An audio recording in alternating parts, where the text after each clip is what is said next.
শুভেচ্ছা দর্শক সকলকে আমন্ত্রণ জানাচ্ছি প্ল্যানেটারি হেলথ একাডেমির সুরক্ষায় প্রতিদিনের আজকের আয়োজনে পাওয়ার্ড বাই সিং হেলথ।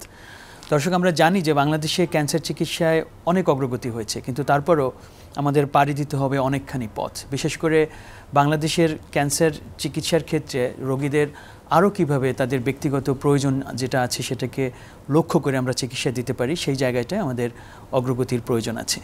বাংলাদেশের এই অগ্রগতির যাত্রায় আমরা কিন্তু আমাদের আশপাশের যে দেশগুলো চিকিৎসায় এগিয়েছে তাদের সহযোগিতা নিতে পারে। বিশেষ করে সিঙ্গাপুরের ন্যাশনাল ক্যান্সার সেন্টার সিঙ্গাপুর, তার সাথে বাংলাদেশের অনেক ঘনিষ্ঠ যোগাযোগ স্থাপিত হয়েছে। আজকে আমরা এই সব কিছু বিষয় নিয়ে কথা বলবো, আমাদের দেশে ক্যান্সার চিকিৎসায় মেডিকেল অনকোলজির বিকাশ এই প্রসঙ্গে। এ বিষয়ে কথা বলার জন্য আমাদের সাথে দুজন বিশেষজ্ঞ যুক্ত হয়েছেন। আমাদের সাথে আছেন doctor Mohammad Rafiqul Islam, medical oncologist ও ক্যান্সার মেডিসিন বিশেষজ্ঞ, সাবেক সহযোগী অধ্যাপক, মেডিকেল অনকোলজি বিভাগ, জাতীয় ক্যান্সার গবেষণা ইনস্টিটিউট হাসপাতাল, এবং তিনি general secretary medical oncology society in Bangladesh. Doctor Rafiqul Islam, স্বাগত আমাদের অনুষ্ঠানে। ধন্যবাদ আপনাকে এবং দর্শকদেরও অভিনন্দন জানাচ্ছি যারা এই অনুষ্ঠান দেখবেন তাদের। ধন্যবাদ। We are very grateful that we have got Dr. Tan Wei Chong. He is Consultant Division of Medical Oncology, National Cancer Center, Singapore. Dr. Tan Wei Chong, welcome to our program. Thank you very much. Very happy to be here. Thank you. Dr. Rafiqul Islam, আপনাকে দিয়ে শুরু করি। আমরা medical oncology এই বিষয়টার দিয়ে মনে আলোচনাটা শুরু করতে পারি যে বাংলাদেশে এই মেডিকেল অনকোলজি বিষয়টি কতখানি বিকশিত হয়েছে, কিভাবে শুরু হলো, এবং অনকোলজি বা ক্যান্সার চিকিৎসার যে অন্যান্য শাখা আছে তার সাথে এটি কিভাবে সম্পৃক্ত। ধন্যবাদ আপনাকে গুরুত্বপূর্ণ প্রশ্ন করার জন্যে। মেডিকেল অনকোলজির বিকাশ বলতে যেটা শুরু হয়েছে প্রথমে 2004 সালে এমডি মেডিকেল অনকোলজি ডিগ্রি জাতীয় ক্যান্সার গবেষণা ইনস্টিটিউট এবং হাসপাতালের তত্ত্বাবধানে ঢাকা ইউনিভার্সিটির অধীনে এটা শুরু হয় 2004 সালে। তারপর এটা নন রেসিডেন্সি প্রোগ্রাম হিসেবে সাবেক বঙ্গবন্ধু মেডিকেল বিশ্ববিদ্যালয়ের আন্ডারে 2010 সাল থেকে কার্যক্রম শুরু করে। তারপর এটা 2014 সালে আবার রূপান্তর হয়ে রেসিডেন্সি প্রোগ্রাম হিসেবে এটা অন্তর্ভুক্ত হয় এবং যেটা এখন চলমান। তো যখন এখানে শুরু হয় আমি আজকে সেখান থেকেই আমি প্রথম এমডি মেডিকেল অনকোলজি হিসেবে বাংলাদেশে আত্মপ্রকাশ করেছি। তারপরের থেকে এই পর্যন্ত আমাদের 33 জন মেডিকেল অনকোলজিস্ট তৈরি হয়েছে এবং আমরা 2022 সালে আমরা বাংলাদেশ কলেজ অফ ফিজিশিয়ান এবং সার্জনস এর তত্ত্বাবধানে FCPS মেডিকেল অনকোলজি কোর্স চালু করা হয় এবং সেখানেও আমাদের কিছু সংখ্যক ফেলো তৈরি হওয়ার অপেক্ষায় আছে। এটা হচ্ছে যে আপনার বাংলাদেশে মেডিকেল অনকোলজি চালু হওয়ার প্রাথমিক একটা ইয়ে। তারপর আস্তে আস্তে ধীরে ধীরে বাংলাদেশে মেডিকেল অনকোলজি রূপান্তর ঘটানোর যে প্রক্রিয়া, সেই প্রক্রিয়ায় আমরা 2015 সালের 18ই জানুয়ারি আমাদের এই মেডিকেল অনকোলজি সোসাইটি তৈরি হয় এবং তার মাধ্যমে আমরা বিভিন্ন কার্যক্রম বাংলাদেশে এবং বাংলাদেশের বাইরেও আমরা কার্যক্রম পরিচালনা করি এবং ইতিমধ্যে আমরা বাংলাদেশে 4টা আন্তর্জাতিক সেমিনার এবং একটা বেস্ট অফ আস্কো অনুষ্ঠান করেছি। এবছরও আমাদের সেই আন্তর্জাতিক অনুষ্ঠান এবং বেস্ট অফ আস্কো 18 এবং 19 সেপ্টেম্বর 2025 সাল আমাদের hotel Sonargaon, pan Pacific Sonargaon এখানে অনুষ্ঠিত হবে। তো আমরা আমাদের কার্যক্রম অব্যাহত রেখেছি এবং মেডিকেল অনকোলজির বিষয়ে যদি আমি বলি যে উন্নয়ন কিভাবে সম্ভব, উন্নয়ন হচ্ছে যে আমাদের সীমাবদ্ধতার মধ্যেও আমাদের কাজ করতে হয়। সীমাবদ্ধতা হচ্ছে যে আমাদের ম্যান পাওয়ারের স্বল্পতা আছে, তারপরে পেশেন্ট সাপোর্ট গ্রুপের যে সেগুলো স্বল্পতা আছে, তারপরে কষ্টের দিকে যদি আমি চিন্তা করি যে সমস্ত ঔষধগুলো ঠিকমতো রোগীরা কিনতে পারে না, আমাদের কস্ট ইফেক্টিভ। এটা শুধু আমাদের দেশে না, এটা সারা পৃথিবীর অনেক দেশে আছে।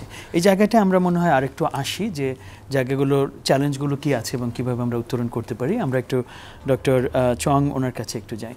So Dr. Chong, we are talking about the development and the progress of medical oncology in Bangladesh. Regarding the status in Singapore, you are also practicing medical oncology there. How the field is growing there, or how the field has established, and the route of progression there.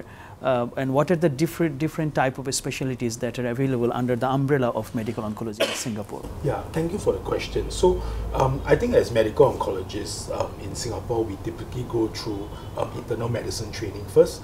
So, we are all internal medicine trained and accredited, and from there, we subspecialize into medical oncology. Typically, it takes us 3 years to train as an internal medicine specialist, and subsequently another 3 years to become a certified medical oncologist. Generally, subspecialty training for medical oncology happens after that. So in our center, we generally subdivide ourselves into tumor type teams, and we try to specialize in maybe a couple of tumor types at once. I guess we find that in this way, we are maybe able to offer our patients a little bit more of a specialized care in oncology, because we have a bit of more of a depth of experience in our various tumor type teams. Generally speaking, we undergo largely informal training in our various tumor types, maybe for the first 1 to 2 years of our consultant practice, before we are, most of us are a bit more comfortable handling patients on our own. Thank you so much, Dr. Chong, for enlightening us. Dr. Rafiqul Islam, Dr. Chong যেটা বললো যে সিঙ্গাপুরের ক্ষেত্রে তারা যে প্র্যাকটিসটা করছে medical oncologist হওয়ার পথে তাদের যে যাত্রা ইন্টারনাল মেডিসিন পড়ছে, তারপর সেখান থেকে তারা আবার 3 বছরের একটা ট্রেনিং নিয়ে মেডিকেল অনকোলজি আসছে এবং তারপর আবার স্পেশালাইজেশনে যাচ্ছে। আমাদের দেশেও কি একইভাবে এই ফিল্ড তৈরি হচ্ছে? একইভাবে কি আপনারা ওখান থেকে আসেন, অর্থাৎ মেডিসিন যে স্পেশালিটি আছে ওখান থেকে কি যাত্রাটা শুরু হয়? একেবারেই সেম আমি বলবো, কারণ আমাদের যারা মেডিকেল অনকোলজিস্ট হন তাদেরকে প্রথমেই ইন্টারনাল মেডিসিনে পাস করতে হয়। আচ্ছা, ইন্টারনাল সে হচ্ছে মেডিসিন ইন্টার্নিস্ট হিসেবে পাস করার প্রয়োজন। আমার 3 বছর হচ্ছে আমরা এই সাব স্পেশালিটিতে এমডি মেডিকেল অনকোলজি ডিগ্রি। খুবই কম্পেয়ারেবল, কিন্তু অলমোস্ট তাদের মতো একেবারে সমতামূলকই আমি বলবো সবার সাথে। আসলে আমরা যে কোর্স কারিকুলামটা করেছিলাম তখন আমরা সারা পৃথিবী থেকে এটা মানে কানেক্ট করে তারপরে আমরা এই কোর্স কারিকুলামটা করেছি, যে কারণে আমাদের এই কোর্স কারিকুলামটা আমাদের ইন্ডিয়া বলেন, আমাদের এই কোর্স এখন নেপালেও চলছে। আমাদের এটা খুবই সামঞ্জস্যপূর্ণ একটা কোর্স, পৃথিবীর সাথে তাল মিলিয়ে চলার জন্য আমরা ফ্রম দ্য ভেরি বিগিনিং আমরা এই উদ্যোগ নিয়েছি এবং সেটা আমরা সফল কামিয়েছি। মেডিকেল অনকোলজির এই ফিল্ডটা তাহলে কিভাবে কাজ করছে, যেটা শুরুতে একটু জিজ্ঞেস করছিলাম যে অন্যান্য যেসব ফিল্ড আছে যেমন রেডিয়েশন অনকোলজি, সার্জিক্যাল অনকোলজি, তার সাথে আপনাদের সম্পর্কটা কোথায়, কিভাবে একসাথে কাজ করেন? সম্পর্কটা হচ্ছে, আমি প্রথমে বলি যে ক্যান্সার এমন একটা চিকিৎসা অন্যান্য চিকিৎসার থেকে একটু ডিফারেন্ট, কারণ ক্যান্সারের চিকিৎসা কেউ একা করতে পারে না। এখানে মাল্টি ডিসিপ্লিনারি টিম দরকার হয়। এখানে radiation oncologist, surgical oncologist, gynae oncologist, molecular biologist, histopathology, radiology and imaging, onco nurse, palliative care specialist, সবারই লাগে। কিন্তু এখানে মেডিকেল অনকোলজির ভূমিকাটা কি? ভূমিকাটা হচ্ছে যে একটা ক্যান্সার পেশেন্টের একটা শুধু যে ক্যান্সারই রোগ তা না, তার মধ্যে তার কোমরবিডিটি যেমন ডায়াবেটিস থাকে, ব্রঙ্কিয়াল অ্যাজমা থাকতে পারে, হার্ট ডিজিজ থাকে। সো এইগুলোকে আগে আমরা ম্যানেজ করি, কনজারভেটিভ ম্যানেজমেন্ট আমরা বলি, মেডিসিনাল যে ম্যানেজমেন্ট, এগুলো দেওয়ার পরে রোগী যখন সেটেল ডাউন হয় তখন আমরা স্পেশালাইজড চিকিৎসার দিকে যাই। বিশেষ করে মেডিকেল অনকোলজির যে চিকিৎসা, আমাদের চিকিৎসা হচ্ছে কেমোথেরাপি, টার্গেটেড থেরাপি, ইমিউনোথেরাপি, সব মডার্ন যতগুলো চিকিৎসা আছে সেগুলোর মধ্যে আমরা ফেজ বাই ফেজ আমরা করি। কিন্তু তারপরেও আবার যখন কোনো ডিফিকাল্ট কেস হয় তখন আমরা এটা মাল্টিডিসিপ্লিনারি টিউমার বোর্ডে আমরা এটা আলোচনা করে তারপরে এর চিকিৎসার গতি প্রকৃতি, কোনটা আগে হবে, কোনটা আগে সার্জারি হবে, নাকি আগে কেমোথেরাপি হবে, নাকি রেডিওথেরাপি হবে, এগুলো আমরা নির্ধারণ করি। এবং শুনে খুশি হবেন যে আমাদের জাতীয় ক্যান্সার গবেষণা ইনস্টিটিউটে এখানে প্রতিদিন মাল্টিডিসিপ্লিনারি টিউমার বোর্ড হয়। এই টিউমার বোর্ডের যে সিদ্ধান্ত হয় সেই সিদ্ধান্ত অনুযায়ী রোগীগুলো ওই সাব স্পেশালিটি ডিপার্টমেন্টে চলে যায়, যে চিকিৎসা শুরু হয়। এবং আলটিমেটলি চিকিৎসার পরে আবার ওই রোগীকে আবার মাল্টিডিসিপ্লিনারি টিমে বোর্ডে ফিরে আসার পরে তার যে সাবস্টিটিউট চিকিৎসা সেগুলো আমরা দেওয়ার চেষ্টা করি। এটা জাস্ট উন্নত বিশ্বের যে প্রসিডিওর আমাদের এখানে সেগুলোই মেনটেন হচ্ছে। আচ্ছা, তাহলে মেডিকেল অনকোলজির ভূমিকাটা ওইভাবে আসে যে একজন পেশেন্ট শুরু করে আপনাদের মধ্য দিয়ে, এবং আপনারা আসলে তাকে বিভিন্ন পথে গাইড করেন, এবং যখন যাকে দরকার সেই টিমটা আসলে আপনাদের নেতৃত্বে তৈরি হয়। অত্যন্ত চমৎকার একটি বিষয়। এবং আমাদের দেশে যে এই যে মাল্টিডিসিপ্লিনারি যেটা বলছেন যে অনেক স্পেশালিটি একসাথে হয়ে ট্রিটমেন্ট দিচ্ছে, নিশ্চয়ই রোগীদের জন্য এটা একটা আশার সংবাদ। ডক্টর চং, so regarding the subspecialty that you have talked about in Singapore. In Bangladesh, obviously there is a lack of the number of oncologists that we need at this moment. We'll talk about that with Dr. Rafiq later. But regarding the expertise that you have been exposed to so far in Bangladesh, this is your second visit here. That's right. So what's your experience from your interactions with the experts here in Bangladesh? How they are preparing themselves regarding the current status of treatment and management of cancers around the world? I think it's been very encouraging, actually. I mean, I've only been here a couple of times and mostly in an academic capacity. But to me, I think it's very encouraging that the academic discussions here have been very rigorous. There is, in general, a real interest in, international data for therapeutics in oncology. And by and large, I think the discussions have been very data-driven, data-focused, and evidence-focused as well. And I think that's very encouraging because I think first and foremost, oncological practice comes from available efficacy data. So to see this level of discussion in just my limited number of visits here, I think to me that's very encouraging, and I think that's a very good sign that even with the limitation of resources you have over here, that the doctors are trying their very best to keep up to date with treatments and in a bid to offer patients the best possible treatment. So I think definitely, it's very encouraging. Very encouraging. Thank you so much, Dr. Chung. I think the people from Bangladesh will also get confidence, like when they hear the attestations from experts like you. Dr. Rafiqul Islam, যেটা doctor চাং বলছিলেন যে আমাদের দেশে আপনাদের ব্যাপারে আপনাদের expertise, আপনাদের knowledge এবং এট দ্য সেম টাইম সর্বশেষ যে চিকিৎসা হচ্ছে সেটার ব্যাপারে কিন্তু উনি বলছেন যে আপনাদের আগ্রহ এবং আপনাদের এক্সপার্টিজ একেবারেই আন্তর্জাতিক মানের। কিন্তু তারপরও কিন্তু বাংলাদেশের মানুষের ক্যান্সারের ব্যাপারে একটা অভিযোগ আছে যে আমার এখানে সবচেয়ে ভালো ট্রিটমেন্ট তো আমি পাচ্ছি না। সেটার তাহলে কোন জায়গায় আমরা মূলত পিছিয়ে আছি যে কারণে এই অভিযোগটা আসলে উঠছে? এটা আসলে এই মুহূর্তে আমি বলবো যে আসলে পিছিয়ে নাই, কিন্তু আমাদের মানসিকতার একটা বিশাল একটা জায়গা এখানে আছে যে অনেকে মনে করে যে ওখানে গেলে আমি এটা ভালো হয়ে যাবো। যেহেতু জীবন তার, সে বাঁচতে চায়, সে সবসময় ভালোটাই খুঁজবে এবং ভালোর কোনো শেষ নাই। এখান থেকে না হলে ইন্ডিয়া থেকে সিঙ্গাপুর, অনেকে আমেরিকায়ও চলে যাবে, এসে যায়। সেটা হচ্ছে সে মানসিকতার ব্যাপার। কিন্তু এই মুহূর্তে আমি যেটা বলবো যে আমাদের আসলে মডার্ন চিকিৎসা দেওয়ার যতগুলো অ্যামিনিটিস এই ক্যান্সার সেক্টরে বাংলাদেশে সবই অ্যাভেলেবেল। সেটা সরকারি লেভেলেও একটু সীমাবদ্ধতা আছে, কিন্তু এখন প্রাইভেট লেভেলেও মোটামুটি এই সমস্ত মডার্ন চিকিৎসা দেওয়ার সমস্ত সুযোগ আছে। এদিকে আমার মনে হয় পিছিয়ে নেই। কিন্তু আপনি যেটা বলছেন যে আমাদের এক্সপার্টাইজ আছে, সব কিছুই আছে, কিন্তু তারপরও কিছু মডার্ন টেকনোলজির সাথে সংযুক্ত হওয়ার জন্যে আমাদেরকে বাইরের ট্রেনিং বা কোলাবোরেশন এগুলো অত্যন্ত জরুরি। এগুলো হলে হবে কি যে আমরা বহির্বিশ্বের সাথে উন্নত যোগাযোগের মাধ্যমে আমাদের ওই টেকনোলজি এবং ওই আপ টু দ্য নলেজ যখন আমরা অ্যাকোয়ার করব, তখন এই চিকিৎসাটা দেওয়া আমাদের জন্য আরও ইজি হবে।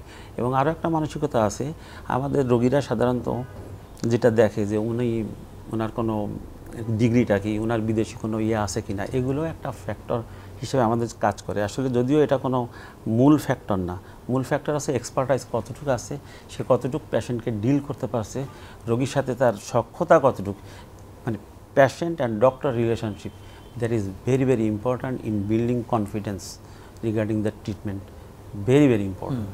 এটা আছে।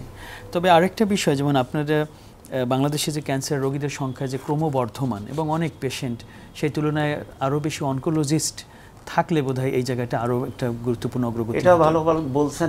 আমি এটা বলি যে আমরা এখন 33 মেডিকেল অনকোলজিস্ট। এই মুহূর্তে যদি আমি সবচেয়ে ন্যূনতমভাবে বলি তাহলে আমার 200 মেডিকেল অনকোলজিস্ট অনেক পিছিয়ে আছে, কিন্তু সেটা নাই। তারপরেও সীমাবদ্ধতার মধ্যে যদি আপনি বলেন, আপনি যেহেতু উল্লেখ করছেন, যদি আমি বলি যে আমার 33 মেডিকেল অনকোলজিস্ট পাশ করে বসে আছে 5 বছর, 7 বছর, 10 বছর, তার কোনো পোস্টিং নাই, কোনো পদোন্নতি নাই।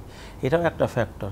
এবং সেই জন্য রোগীরা জানতে পারছে না, রোগী মনে করছে যে সে একটা মেডিকেল অফিসারের কাছে চিকিৎসা নিচ্ছে।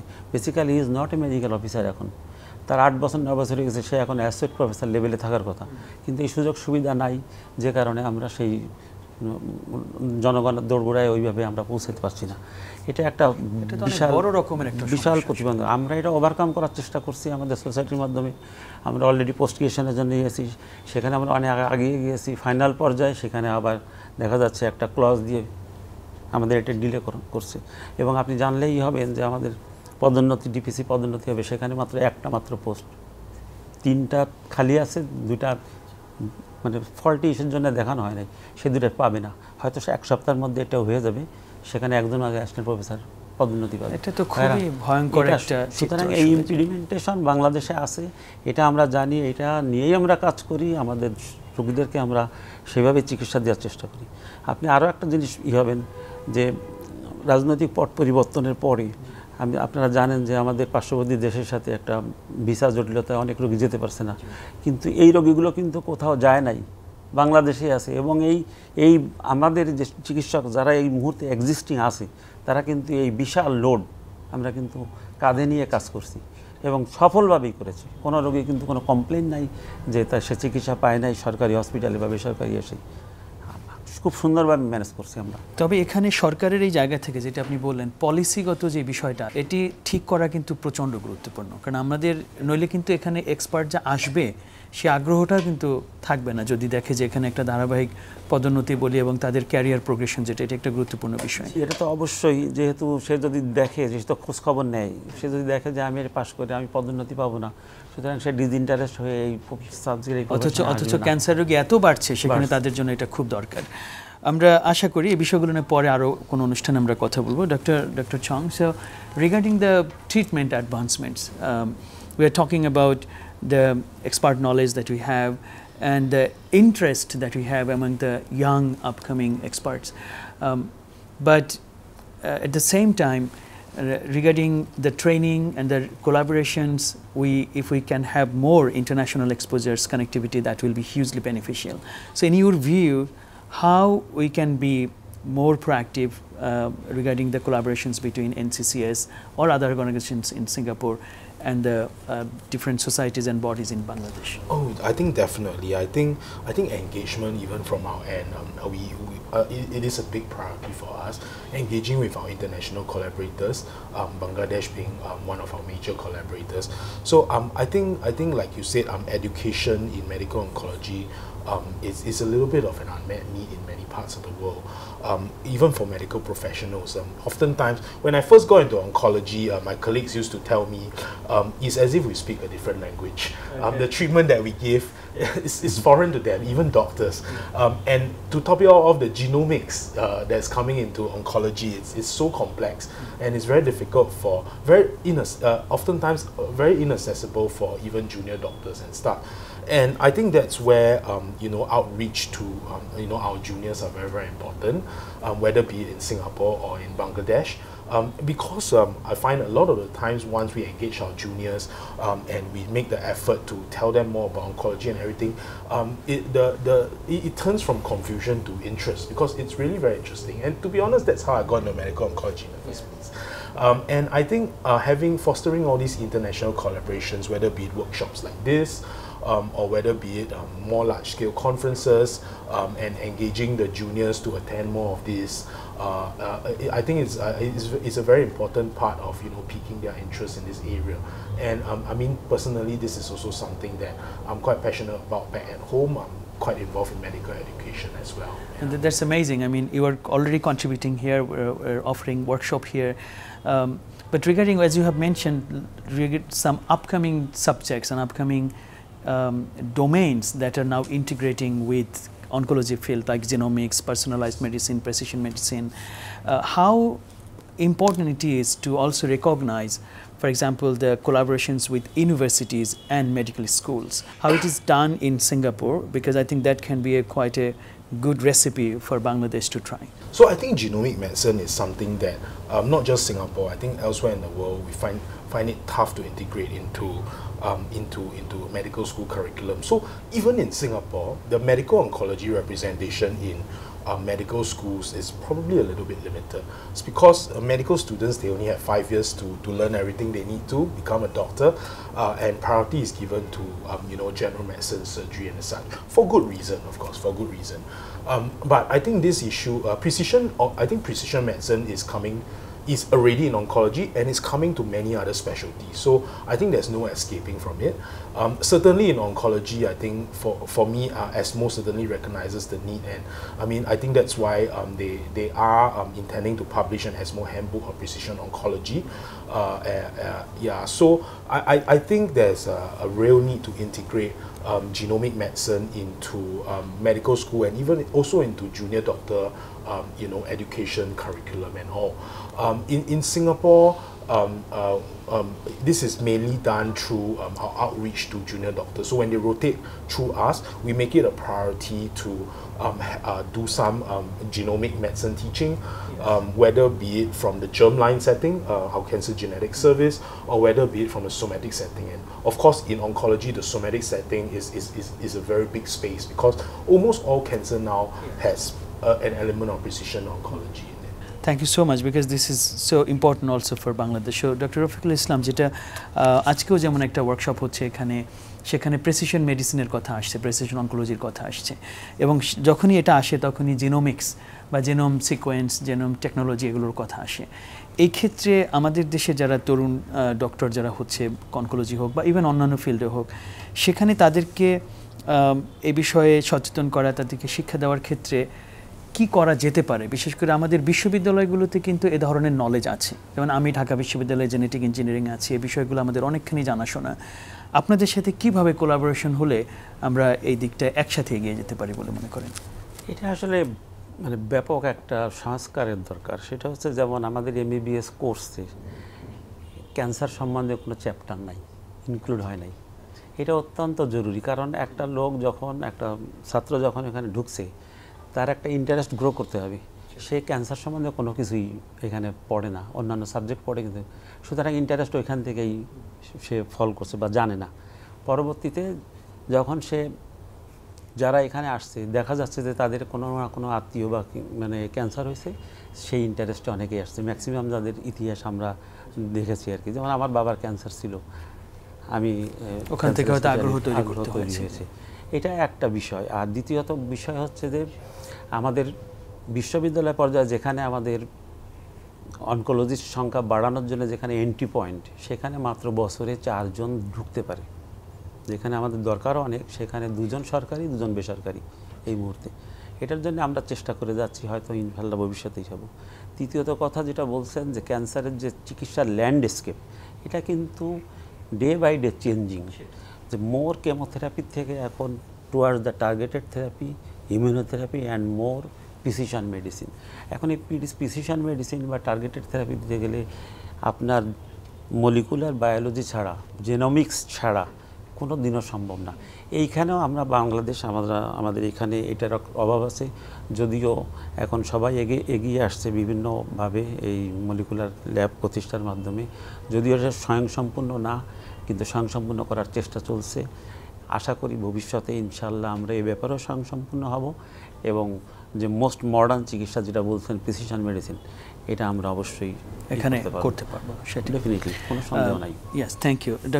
Dr. Chong, so regarding this collaborations, obviously we are expecting that the connections will be more warmer, will come closer. From patient's perspective, at one point Dr. Rafiqul Islam saying that patients always want the best treatment. So they will get something in Bangladesh, but at some point probably they will also seek treatments outside. And some of the patients from Bangladesh also go to Singapore. But at the end, when they come back to Bangladesh, it is their desire that they remain connected with the physicians from Singapore, but they get the treatment in local settings. For example, they can be under Dr. Rafiq, but they can also be supervised use from Singapore.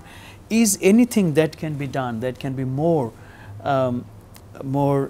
easy setting, which will fulfill this desire of patients who want to continue their treatment in Bangladesh after the consultation in Singapore? Yeah, definitely. So for us, I mean, we always prefer that, you know, at some point patients are treated at home because while they come to us and perhaps we are able to offer the latest treatments and everything, but at the end of the day, patients, when they're overseas, they're isolated.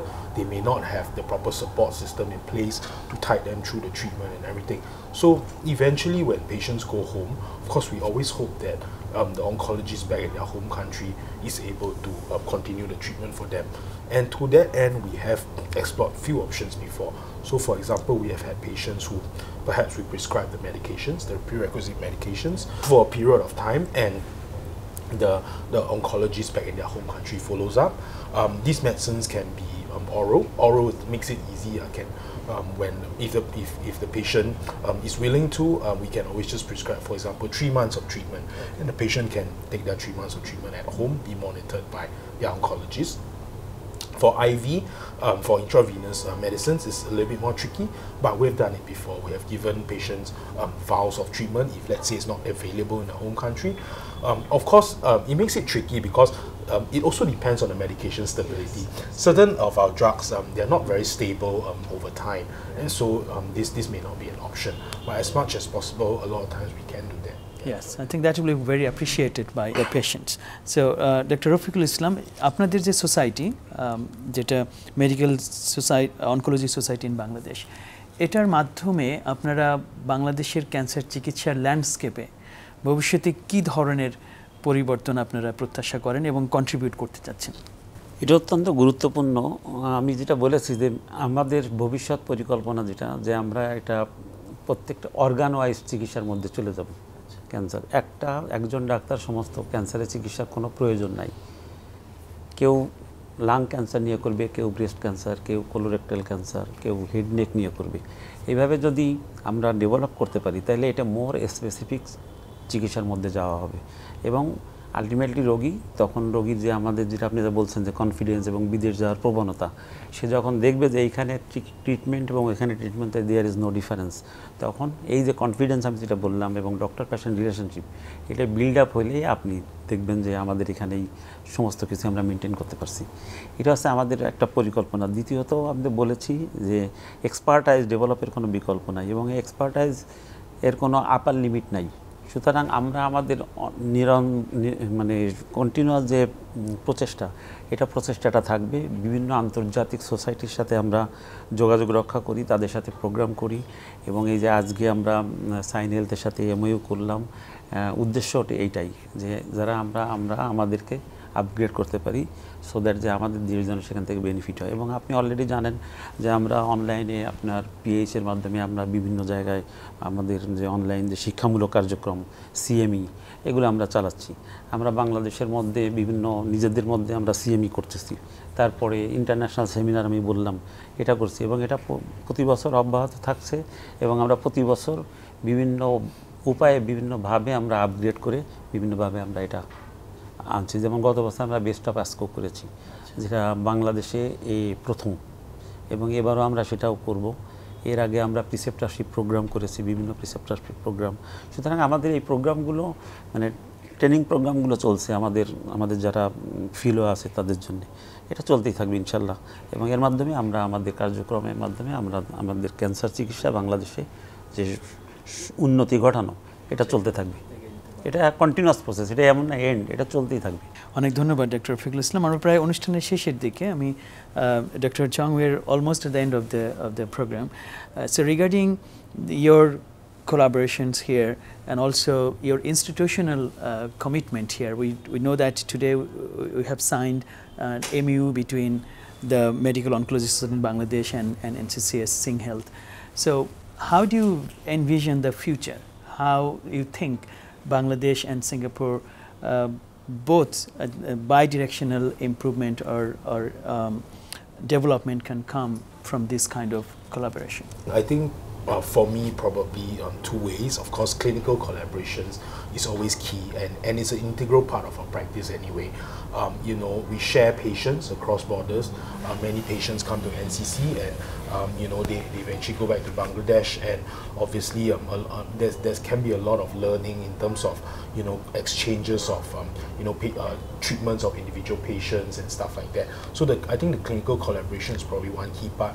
And of course, the second thing is, of course, the academic collaborations, the conferences, the workshops that we do together, you know, the preceptorships, you know, whether for trainees or whether for junior or senior oncologists, I think it forms a very important part of it as well. And just as, you know, I'm here today, also, you know, if oncologists in Bangladesh, you know, find the opportunity to, you know, come to where we are in Singapore, that would be great as well. Yeah.